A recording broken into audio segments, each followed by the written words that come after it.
What's up, guys? If your Apple Watch is stuck on lock to owner or showing an iCloud lock right now, don't scroll, because this is exactly what you need. Imagine getting an Apple Watch.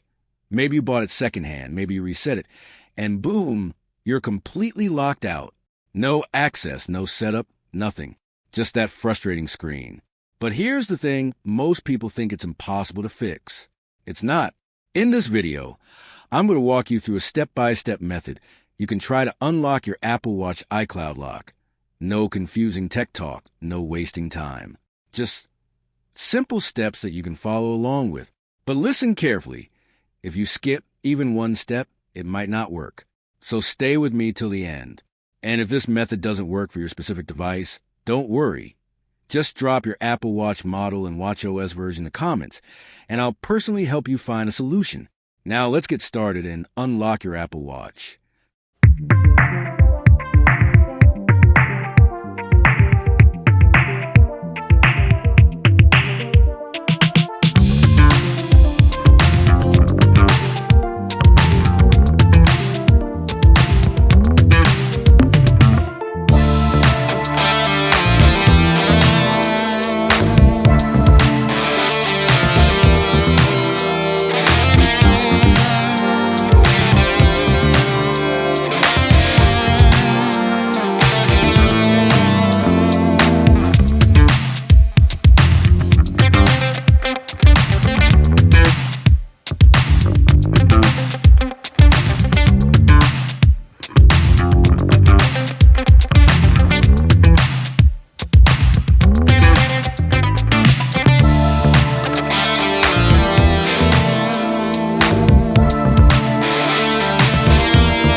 Thank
you.